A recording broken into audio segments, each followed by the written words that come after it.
Les gars, des choses importantes sont en train de se dérouler dans les crypto-monnaies. Aujourd'hui, il faut que je vous parle de ce que j'imagine qui pourrait se passer par la suite pour le Bitcoin. Et plus important encore, il faut que je vous montre l'une des plus grosses whales qui vient juste de dumper de l'Ethereum à la hauteur de 250 millions de dollars.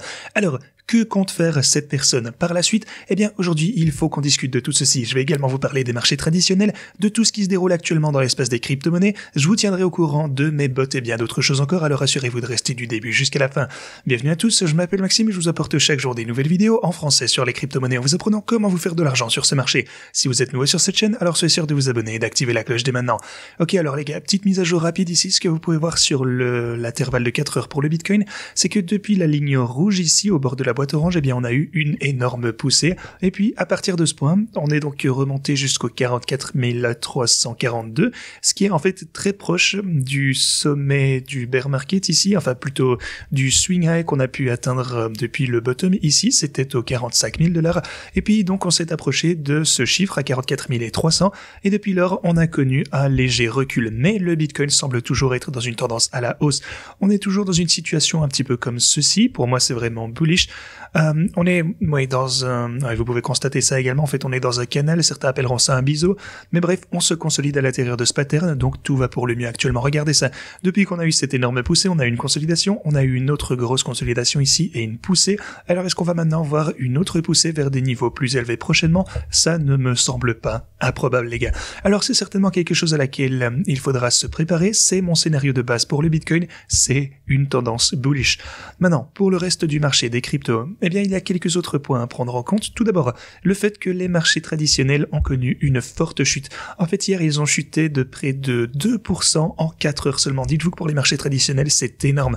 Alors, pourquoi est-ce qu'on est redescendu? Eh bien, je vous en ai parlé d'ailleurs dans une vidéo il y a un jour. Je vous ai parlé d'un crash du S&P 500 basé sur le fait qu'on avait en fait atteint le niveau de 81 sur le RSI sur l'intervalle journalier pour le S&P 500. Oui, en fait, même le niveau de 82 ici pour les futures, donc pour les contrats à terme. Et en fait, la dernière fois qu'on a constaté ceci, on a eu un repli assez important. Ok, donc je vous en ai parlé dans cette vidéo en particulier, mais ce que je vous ai également déclaré dans cette vidéo, c'est que même si... attendez, laissez-moi, je pense que j'ai mis ça sur la miniature en fait, donc oui, je vous ai dit ce que j'allais faire exactement. Mais fondamentalement, ce que je vous disais dans cette vidéo, c'est que même si on constatait un recul de la part des marchés traditionnels, eh bien ceux-ci sont déjà à un niveau extrêmement élevé, alors je ne pense pas que ça affectera autant le Bitcoin et les cryptos. Même si, eh bien, la plupart du temps, c'est vrai, je vous dis que les replis, etc., qui se passent sur les marchés traditionnels affectent bien entendu le Bitcoin, mais de manière plus large. De toute façon, ça impactera les cryptos, mais en ce moment, juste étant donné, eh bien, qu'on est autant monté pour les marchés traditionnels, je ne pense pas que ce recul affecterait autant le Bitcoin. Maintenant, si ça se transforme évidemment en un effondrement complet des marchés, qu'on descend, j'en sais rien moi, à 2000 $ sur le S&P 500, bien entendu, ça va faire rechuter le Bitcoin, évidemment, mais pour le moment, il y a une telle dynamique haussière, et le truc, c'est que je pense... Ouais, en fait, ce que je vous ai dit il y a quelques jours, c'est que la première fois qu'on est descendu jusqu'au bord de la boîte orange ici, on a eu un gros rebond, pardon. La deuxième fois, on n'est même pas descendu jusqu'au bord de la boîte orange avant de voir une grosse poussée. Donc ça nous montre l'élan, ça nous montre que les bulls sont vraiment plus forts que les bears actuellement et qu'ils achètent de manière agressive chaque dip qu'ils peuvent trouver. Maintenant, je veux toujours bien sûr voir de la volatilité pour le Bitcoin parce que c'est évidemment la meilleure chose à voir pour les bots de trading. Vous savez quoi en fait, laissez-moi vous parler rapidement des bots ici, étant donné que le Bitcoin est en plein essor. Je vais vous parler de ses positions que les bots ont pu accumuler récemment. Alors, le bot rapide pour le Bitcoin ici a 3 positions le bot rapide d'Ethereum en a 6, le bot lent de Bitcoin en a 4 positions du côté de l'Ethereum ici, donc vous pouvez voir que dans l'ensemble, le prix de l'Ethereum a un petit peu plus chuté, c'est pourquoi davantage de positions ont été accumulées dernièrement, et finalement c'est une bonne chose, je vous parlerai de la raison pour laquelle le prix de l'Ethereum a autant chuté. Mais voilà, je voulais juste, au moins ça c'est fait, voilà, je voulais juste mettre ça de côté pour le moment. Le Bitcoin est en train de pumper, l'Ethereum va probablement aussi bientôt rattraper son retard, il y a de fortes chances que ces positions soient, puissent atteindre leur TP, potentiellement même dans cette vidéo. En tout cas, d'ici très bientôt, ça m'étonnerait pas. Donc voilà, je voulais juste simplement vous expliquer que l'Ethereum était en baisse un petit peu plus. Vous pouvez le voir très clairement ici sur les bots.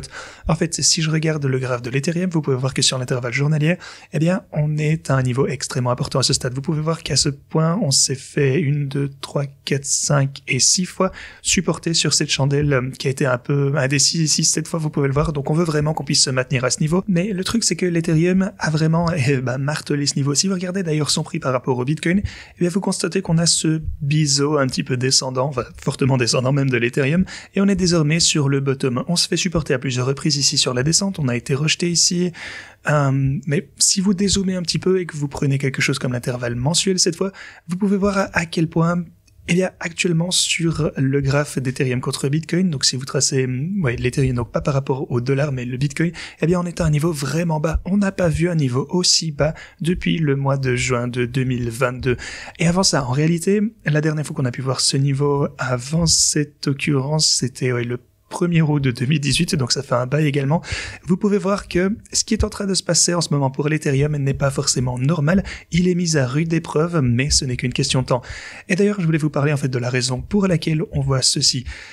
Alors, ce que vous constatez, c'est que d'énormes whales sont en train de vendre de l'Ethereum, et Celsius en particulier a vendu 250 millions de dollars d'Ethereum au cours des 30 derniers jours. Bon, ici ça dit d'autres actifs également au cours des 30 derniers jours, mais voilà, vous pouvez voir que les 243 millions de dollars ici, sur ces 250, c'était juste de l'Ethereum, donc c'est presque la totalité. Vous pouvez voir que ces whales sont en train de dumper. En fait, on a vraiment une sorte de surplomb de pression de vente ici. On a vraiment, un poids mort de Celsius, FTX, toutes ces faillites qui vont continuer à vendre des actifs crypto, mais à un moment donné, ça va s'épuiser bien entendu, et à ce stade, il n'y aura plus énormément de pression de vente, et le prix du Bitcoin et celui de l'Ethereum pourront s'envoler encore plus. Et d'ailleurs, alors que je suis en train de vous dire ça, on est en train d'approcher, ou plutôt on vient de franchir les 43 800, donc ça fait également plaisir à voir. Maintenant, sinon, une petite mise à jour sur mes stratégies de trading ici avant qu'on ne conclue. Voilà, je vous ai déjà montré OKX. Ici, on est en train d'approcher, même sur les bots là, en fait, on se rapproche lentement, mais sûrement des 100% de profit. Et à ce stade, on aura tous les bots qui seront au-dessus, en fait, qui auront plus que doublé leur mise. Ici, on a franchi les 170. Donc, peut-être que, en fait, il ne faudra pas longtemps avant qu'on atteigne les 200% ici. Voyons un petit sur BitGet ici, vous pouvez voir qu'on est en train, on s'approche. Attendez, vous savez quoi? Laissez-moi rafraîchir ceci. Peut-être qu'on a déjà dépassé les 100 000 dollars. Non, pas exactement. Mais on est presque en 100 000 dollars de bénéfices pour les abonnés. 85 sur le compte principal. Sur le deuxième compte ici, on en a presque 15. Attendez. On a 85 490. Ici, on a 14 000. En fait, on vient littéralement, alors que je viens de rafraîchir ça, on a atteint les 100 000 dollars de bénéfices. Donc, à l'heure actuelle, on est quelques dollars au-dessus des 100 000 si j'ai bien calculé, donc c'est absolument fantastique. Il reste actuellement d'ailleurs 6 places sur mon deuxième compte ici sur BitGet si vous souhaitez utiliser ces bots de trading. Ceci étant dit, on va rapidement actualiser ici également. Vous pouvez voir que le bot rapide d'Ethereum vient également d'atteindre son prix de TP sur ses positions. Donc maintenant on attend simplement que ceci, qui a 6 positions également, je pense. Oui, je pense que c'est 6 ou 7 positions qui ont été pourvues.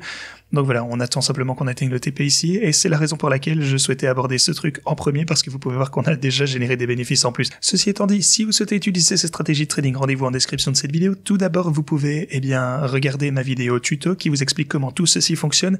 Ensuite, vous pouvez essayer tout d'abord de vous inscrire sur OKX, réclamer jusque 60 000 dollars en bonus de dépôt en cliquant sur s'inscrire maintenant, et puis en un seul clic, vous pouvez configurer chacune de ces positions de trading. Si vous ne pouvez pas utiliser OKX, essayez également BitGet, cliquez sur ce lien, réclamez jusqu'à 8 400 dollars en bonus de dépôt, redescendez, et ici pour le coup le compte principal est complet, il reste encore quelques places sur celui-ci, cliquez sur ce lien, et ça vous ramène de ce côté. Ensuite vous pouvez cliquer sur s'abonner, et puis choisir la position que vous souhaitez utiliser. Une autre chose importante d'ailleurs, c'est qu'il nous reste juste 6 places. Alors si vous n'utilisez pas ces bots, si vous êtes abonné, n'hésitez pas à vous désinscrire afin de faire de la place pour quelqu'un d'autre. Voilà, pour le coup j'espère que BitGet pourra augmenter ce chiffre à 750 personnes, mais à ce moment-là, on ne pourra plus du tout augmenter. Ils m'ont dit que c'était juste pas possible. C'est le top pour le nombre d'abonnés ici, ils ne pourront plus l'augmenter, c'est la limite, tout comme avec ceci, et c'est pourquoi j'ai dû créer un autre compte, bien entendu, parce que la limite avait été atteinte. Mais voilà, pour le coup ce sera vraiment le chiffre final, donc n'hésitez pas à vous abonner si vous le souhaitez. Sinon peut-être on pourra créer un troisième compte, mais bon, je pense qu'à un moment ça aura une limite. C'est limité à 750. Par contre, sur OKX, vous pouvez encore le faire, mais malheureusement, ce n'est pas autorisé dans autant de pays comme le fait BitGet. Mais voilà, je voulais juste souligner tout ceci. Dépêchez-vous si vous le souhaitez. Sinon, pour l'Ethereum, que vous pouvez le voir ici, on s'est fait vraiment marteler, mais on est à une résistance, à un support clé. Alors, ce que je pense qu'il va se produire, est-ce qu'on risque d'assister ici à l'effondrement complet en ce qui concerne le prix de l'Ethereum par rapport au Bitcoin? Ce qu'on pourrait voir, c'est un petit peu, lorsque l'ETF Bitcoin sera approuvé, peut-être qu'on pourrait le voir chuter considérablement par rapport au Bitcoin, on peut s'en douter, mais je pense qu'ensuite l'Ethereum risque de également commencer à surperformer. En d'autres termes, selon moi, ce qui risque de se passer, c'est que je pense que c'est relativement probable qu'on puisse voir quelque chose comme une continuation de la chute. Peut-être qu'on est proche du bottom en termes de sous-performance de l'Ethereum par rapport au Bitcoin, mais voilà, peut-être que maintenant ce ne serait pas une mauvaise idée de commencer vraiment à accumuler du Bitcoin, plutôt d'accumuler de l'Ethereum du coup, vu qu'il est sous-évalué actuellement. Mais bref, c'est ce que je fais actuellement, je vous tiendrai au courant comme d'habitude de ce que je fais. Ceci dit, merci beaucoup d'avoir regardé cette vidéo, et moi je vous dis à la prochaine.